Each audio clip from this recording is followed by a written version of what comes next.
Hello dear students, मैं अमित स्वागत करता हूं आपका अपने YouTube channel knowledge with Amit में। तो साथियों, अपना जो चैप्टर चल रहा है सेकंड, मात्रक एवं मापन, तो उसका फर्स्ट पार्ट जो मैंने कंप्लीट करा दिया है। आज हम लोग देखेंगे इसका पार्ट 2। तो पहले मैंने मापन के बारे में करा दिया है और आज हम लोग देख रहे हैं त्रुटीय विश्लेषण, जो इसका सेकंड पार्ट है। त्रुटीय विश्लेषण यानी कि एरर एनालिसिस। तो सबसे पहली जो हेडिंग है वो है अपनी त्रुटि। त्रुटि को हम लोग इंग्लिश में बोलते हैं एरर। त्रुटि की जो परिभाषा है वो क्या है? किसी मापक यंत्र द्वारा ली गई माप की अनिश्चितता को त्रुटि कहते हैं। क्या कह रहा है? किसी मापक यंत्र द्वारा, क्या कह रहा है? मापक यंत्र। मापक का मतलब है कि मापने वाला यंत्र। मापक का मतलब है स्केल, जिससे हम लोग किसी से, यानी मापक का मतलब होता है किसी से किसी चीज को मापें। जैसे अगर दूध को मापना है तो हम लीटर से नापते हैं, अगर किसी वजन को तोलना है तो हम लोग तराजू से तोलते हैं, तो मापक यंत्र। अगर हमें दूरी को तोलना है तो हम स्केल से मापते हैं। और वर्नियर कैलिपर्स, पेच मापी, गोलाई मापी, ये सब क्या है? हमारे मापक के यंत्र हैं। ठीक है। तो परिभाषा क्या है? किसी मापक यंत्र द्वारा ली गई माप की अनिश्चितता को त्रुटि कहते हैं। तो एग्जाम्पल के द्वारा देखिए, जैसे कि कोई तार है और उस तार की जो लंबाई है, तार की लंबाई दे रखी है जैसे 10 सेंटीमीटर। कितनी दे रखी है? तार की लंबाई दे रखी है अपने पास 10 सेंटीमीटर। और जब हमने उसका मापन किया, जब हमने उसको मापा, तो मापने पर वो बैठा 9 सेंटीमीटर। क्या किया? मापने पर बैठा 9 सेंटीमीटर। तो यानी उसके अंदर जो त्रुटि हुई, यानी हमने मापने में जो त्रुटि की, कितनी की? हमने त्रुटि की 1 सेंटीमीटर की। कितनी की? 1 सेंटीमीटर की। तो यही, इसी को हम लोग क्या कहते हैं? त्रुटि कहते हैं। ठीक है। तार की लंबाई थी 10 सेंटीमीटर और हमने क्या किया कि मापने में थोड़ा ज्यादा नाप दिया, तो उसके अंदर 1 सेंटीमीटर की त्रुटि हो गई। ठीक है। हमारा मापने पर बैठा 9 सेंटीमीटर, तार की लंबाई थी 10 सेंटीमीटर, तो इसी को हम लोग कहते हैं त्रुटि। तो क्या कह रहा है? किसी मापक यंत्र द्वारा ली गई माप, यानी कि जो उसकी कुल माप है और हमारी जो मापने, जो हमने जो मापी है, उसमें जो कमी हो, उसके अंदर जो कमी रह जाए, या उसकी जो अनिश्चितता है, यानी अनिश्चितता का मतलब है कि जितनी उसकी कम पड़ रही है वैल्यू, उसी को हम लोग क्या कहते हैं? तो उसी को हम लोग त्रुटि कहते हैं। ठीक है। अब यंत्र की बात की जाए कि त्रुटि को किस किस के द्वारा मापते हैं, तो स्केल, वर्नियर कैलिपर्स, पेच मापी, गोलाई मापी, ये हमारे त्रुटि के यंत्र हैं। अब है, मापन में होने वाली त्रुटियों को 2 वर्गों में विभाजित किया जाता है। यानी कि जो मापने वाले जो यंत्र हैं, तो उनको 2 भागों में बांटा गया है। पहला है क्रमबद्ध त्रुटि, दूसरा है यादृच्छिक त्रुटि। यानी कि मापन के आधार पर, ये क्या कह रहा है? मापन में होने वाली त्रुटियों, यानी कि हम किसी भी चीज को मापते हैं, तो मापने वाले जो यंत्र हैं, तो उसको 2 भागों में डिवाइड किया गया है। ठीक है। मापने वाले यंत्रों के द्वारा कितने वर्गों में विभाजित किया गया है? तो मापने वाले, मापन में होने वाली त्रुटियों को 2 वर्गों में विभाजित किया गया है। पहला है हमारा क्रमबद्ध त्रुटि, और ये जो क्रमबद्ध त्रुटि है, ये 4 प्रकार की होती है। कितने प्रकार की होती है? 4 प्रकार की। और सेकंड है यादृच्छिक त्रुटि। सेकंड है यादृच्छिक त्रुटि। तो त्रुटि कितने प्रकार की होती है? 2 प्रकार की। पहली क्रमबद्ध त्रुटि, यानी कि जैसे हम लोग बोलते हैं सिस्टमैटिक एरर, और दूसरी है यादृच्छिक त्रुटि, इसे बोलते हैं हम लोग रैंडम एरर। इसे बोलेंगे रैंडम एरर। तो त्रुटि मापन के द्वारा कितने प्रकार की होती है? 2 प्रकार की। अब ये जो क्रमबद्ध त्रुटि है, क्रमबद्ध त्रुटि को हम लोग बोलते हैं सिस्टमैटिक एरर। तो इसकी जो परिभाषा है कि ऐसी त्रुटि जो, क्या कह रहा है? ऐसी त्रुटि जो एक ही दिशा में, यानी कि एक ही दिशा में, ऐसी त्रुटि, यानी कि ऐसी कमी, या ये कहें ऐसा हम लोग मापन करें कि उसके कमी जो आए, तो ऐसी त्रुटि जो एक ही दिशा में होती है, यानी ऐसी त्रुटि जो एक ही दिशा में होती है। कैसी दिशा में? एक ही दिशा में होती है, उसे क्रमबद्ध त्रुटि कहते हैं। ठीक है, आई बात समझ में कि क्रमबद्ध त्रुटि सिस्टमैटिक एरर, तो ऐसी त्रुटि जो एक ही दिशा में होती है उस त्रुटि को हम लोग क्रमबद्ध त्रुटि कहते हैं। अच्छा, अब ये जो क्रमबद्ध त्रुटि है, तो ये जो क्रमबद्ध त्रुटि है ये कितने प्रकार की होती है? तो ये 4 प्रकार की होती है। क्रमबद्ध त्रुटि मैंने लिख दिया है 4 प्रकार की होती है। तो पहली जो त्रुटि है वो है यंत्रीय त्रुटि। कौन सी है? यंत्रीय त्रुटि। और ये जो यंत्रीय त्रुटि है ये 3 प्रकार की होती है। कितने प्रकार की? 3 प्रकार की। सिस्टमैटिक त्रुटि 4 प्रकार की होती है और इसके अंदर पहली है यंत्रीय त्रुटि, और ये जो यंत्रीय त्रुटि है ये 3 प्रकार की होती है। तो इसके अंदर पहली जो त्रुटि है, तो पहली त्रुटि का नाम है शून्यांक त्रुटि। क्या नाम है? शून्यांक त्रुटि, जिसे बोलते हैं इंग्लिश में जीरो एरर। इंग्लिश में बोलेंगे इसे जीरो एरर। चलिए, तो शून्यांक त्रुटि क्या होती है सुनिए। वर्नियर कैलिपर्स, पेच मापी, गोलाई मापी, ये सब क्या है? ये सब हमारे मापने वाले यंत्र हैं। ठीक है, वर्नियर कैलिपर्स को आप लोग जब आप लोग प्रैक्टिकल करोगे, यानी 11th में 12th में प्रैक्टिकल होते हैं बाकायदा प्रयोगशाला में, तो वहां आप लोग इन चीजों को देखोगे। वर्नियर कैलिपर्स एक एल टाइप का होता है, एक पेच मापी, गोलाई मापी, ये सब क्या है? ये मापने वाले यंत्र हैं। तो वर्नियर कैलिपर्स, पेच मापी, गोलाई मापी आदि यंत्रों से प्रारंभिक स्थितियों में मुख्य पैमाने के शून्यक एक सीध में होने चाहिए। ऐसा नहीं होने पर मापन में त्रुटि आती है। इसे शून्यांक त्रुटि कहते हैं। तो परिभाषा ये क्या करिए सुनिए। वर्नियर कैलिपर्स यानी कि चाहे जब हम मापन कर रहे हो तो वर्नियर कैलिपर्स हो, पेच मापी हो या गोलाई मापी हो, तो आदि यंत्रों से प्रारंभिक स्थितियों में, यानी कि जब हम, यहां तक आ रहा है कैमरे में कि नहीं आ रहा? नहीं आ रहा। सुनिए 1 मिनट सुनिए।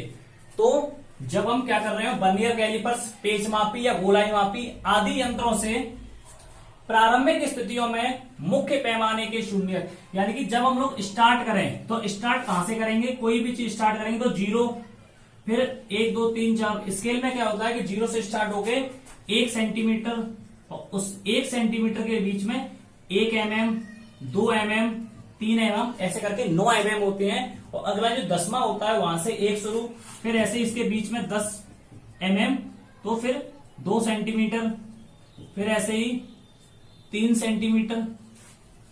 तो वर्नियर कैलिपर्स हो, चाहे पेच मापी हो, गोलाई मापी आदि यंत्रों से प्रारंभिक स्थितियों में, यानी कि जो स्थिति प्रारंभ में हो, यानी ये वाली स्थिति जो 0 है, क्या है?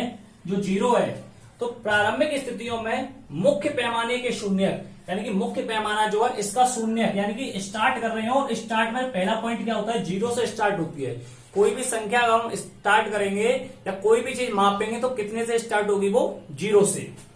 तो प्रारंभिक स्थितियों में मुख्य पैमाने के शून्यक एक सीध में होने चाहिए, यानी माप रहे हैं तो 0 से मापें और 0 की सीध में हो, यानी 0 से स्टार्ट हो और 0 से ही हम लोग काउंट करें। अगर ऐसा नहीं होगा, ऐसा नहीं होने पर मापन में त्रुटि आती है और इसी त्रुटि को हम लोग शून्यांक त्रुटि कहते हैं। आई बात समझ में? अब हम लोग देखते हैं आगे। अब अपना जो नेक्स्ट पॉइंट है वो है अल्पतमांक त्रुटि। नेक्स्ट पॉइंट है अपना सेकंड, अल्पतमांक त्रुटि। तो क्या कह रहा है? मापन यंत्र की यथार्थता की सीमा। क्या कह रहा है? मापन यंत्र की, यानी कि कोई मापने वाला यंत्र है तो उसकी जो सीमा है, यानी कि लास्ट वो यहां तक नाप सकता है। जैसे कि जो स्केल जो होता है, स्केल जो होगा तो स्केल से हम लोग कहां तक माप सकते हैं?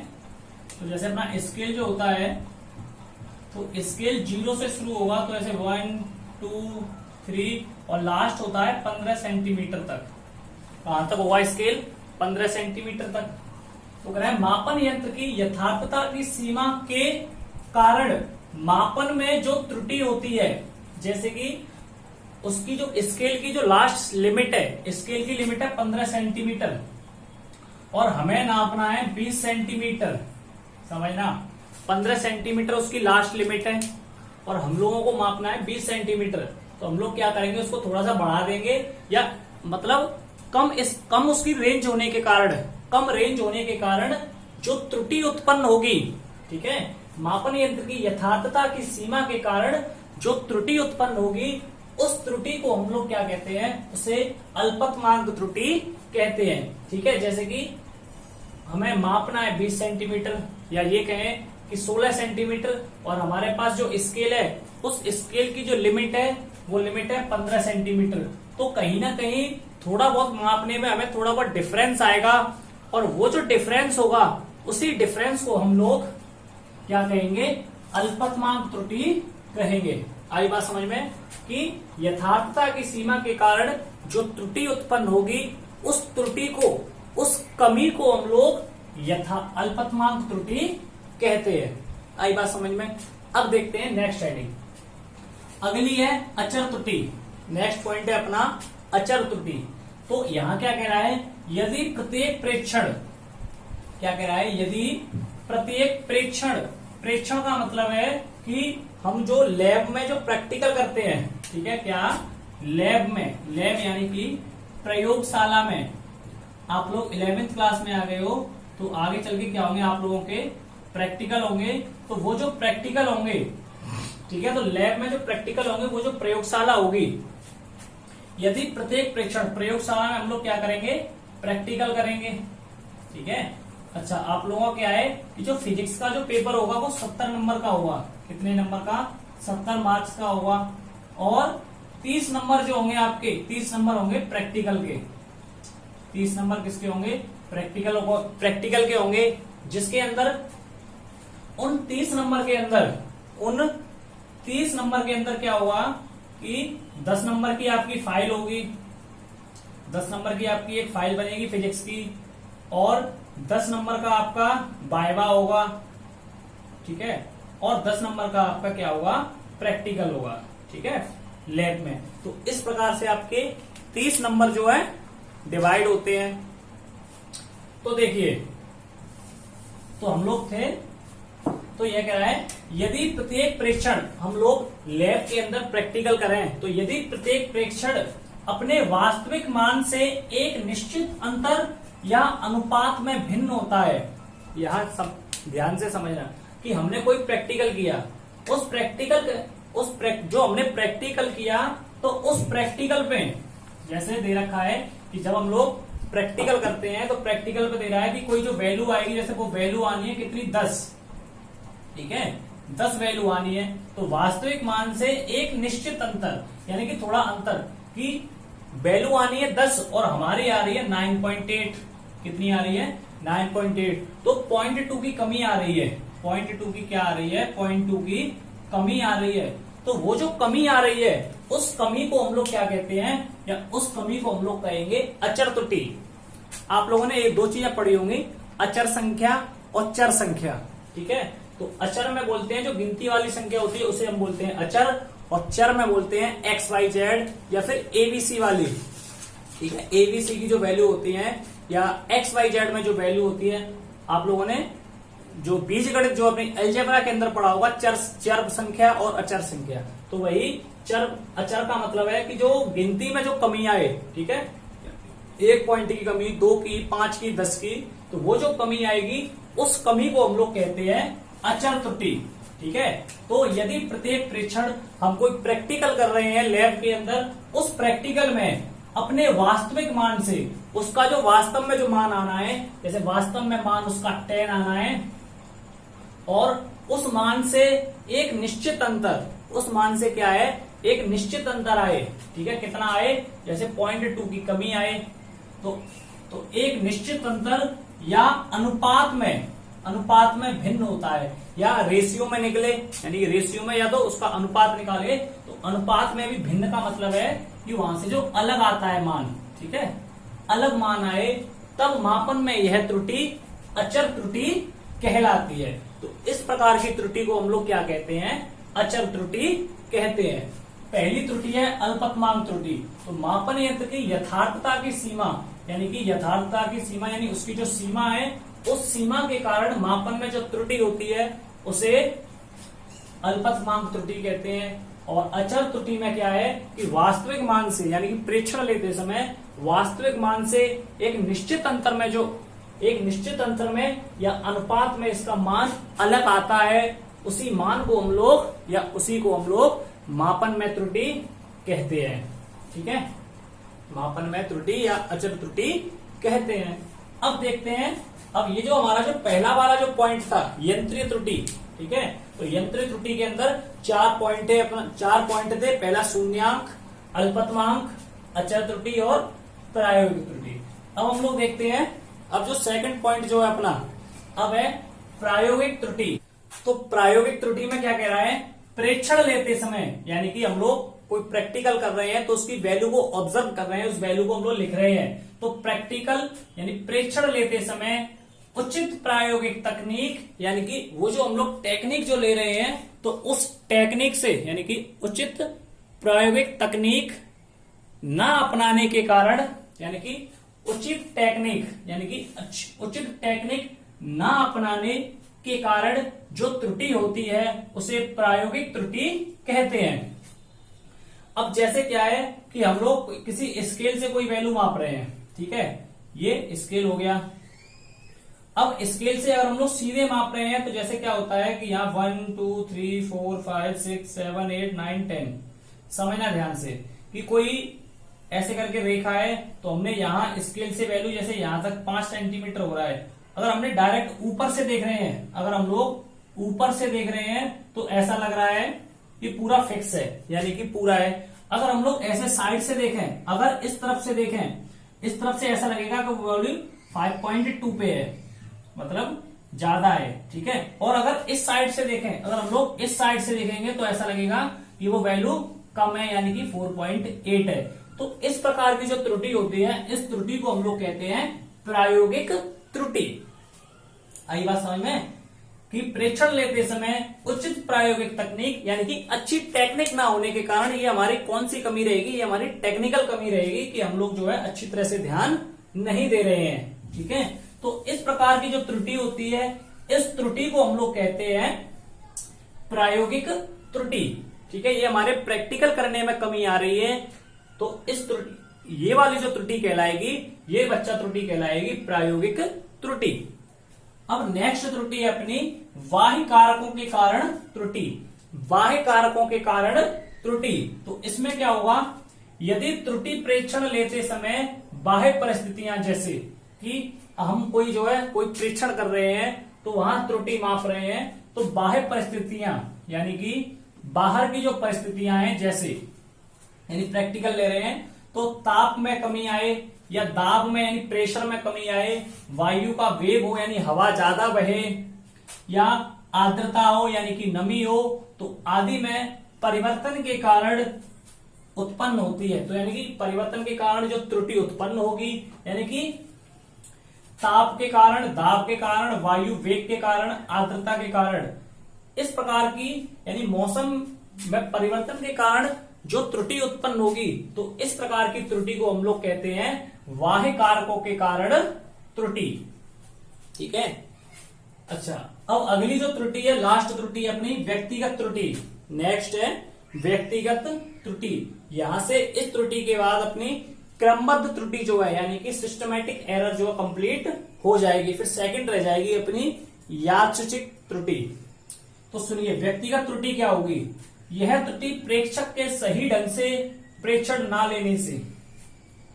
तो ये जो त्रुटि है कौन सी त्रुटि कहलाती है कि जो प्रेक्षक है यानी कि जो प्रैक्टिकल ले रहा है या जो प्रैक्टिकल कर रहा है, तो वो जो प्रेक्षक है यानी ऑब्जर्वर है, जो प्रैक्टिकल लेने वाला जो व्यक्ति है या जो कोई भी पर्सन है वो प्रेक्षण कर रहा है, तो उसके सही ढंग से प्रेक्षण ना लेने, क्या कह रहा है, उसका सही ढंग से प्रेक्षण ना लेने से उसके किसी पूर्वाग्रह, ऐसा है कि हम लोग पहले से सोच ले हैं कि इसकी वैल्यू तो इतनी होगी, ये तो हमें पता है, तो उसके किसी पूर्वाग्रह यानी कि हम लोग पहले से ही क्या कर लेते हैं, पहले से ही एक अनुमान लगा लेते हैं। तो इस प्रकार की ये जो त्रुटि होती है ये हमारी व्यक्तिगत त्रुटि होती है कि हमें पता है कि अरे अच्छा इसकी वैल्यू इतनी आएगी, तो ये तो हमें पता ही है, लेकिन वो वैल्यू उतनी ना आके थोड़ी अलग आती है, तो इस प्रकार की जो त्रुटि होगी, तो इस प्रकार की त्रुटि को हम लोग कहते हैं क्या? व्यक्तिगत त्रुटि। अच्छा, अब यहां से जो है पहली वाला जो पॉइंट है अपना, पहला पॉइंट है यानी कि क्रमबद्ध त्रुटि। तो क्रमबद्ध त्रुटि अपनी कंप्लीट होती है। अब सेकंड पॉइंट हम लोग देखते हैं यादृच्छिक त्रुटि। अब पहला पॉइंट कंप्लीट होने के बाद सेकंड है अपना यादृच्छिक त्रुटि। इसे हम लोग बोलते हैं इंग्लिश में रैंडम एरर। सुनिए, तो इसकी जो परिभाषा है वो क्या है कि मापन में अनियमित रूप से, क्या कह रहा है? मापन में अनियमित रूप से, यानी कि हम किसी चीज की माप कर रहे हैं, उसमें अनियमित रूप से होने वाली त्रुटियों को यादृच्छिक त्रुटियां कहते हैं। क्या कह रहा है? मापन में अनियमित रूप से होने वाली, बहुत सिंपल सी डेफिनेशन है, प्यारी सी, और आप एक बार पढ़ोगे अच्छी तरह समझोगे तो आराम से याद हो जाएगी। मापन में अनियमित रूप से, हम किसी का माप कर रहे हैं और मापन में क्या है? अनियमित रूप से। अनियमित का मतलब है बिना नियम के, ठीक है? बिना नियम के अनियमित रूप से होने वाली त्रुटियों को यादृच्छिक त्रुटियां कहते हैं। आई बात समझ में कि मापन में अनियमित रूप से होने वाली त्रुटियों को यादृच्छिक त्रुटियां कहते हैं। एग्जाम्पल दे रखा है कि जब कोई प्रेक्षक किसी भौतिक राशि की बार बार माप लेता है, तो क्या कह रहा है? जैसे किसी लेंस की फोकस दूरी, जैसे कोई लेंस है, इसकी जो फोकस दूरी है, फोकस दूरी दे रखी है 5 सेंटीमीटर, ठीक है?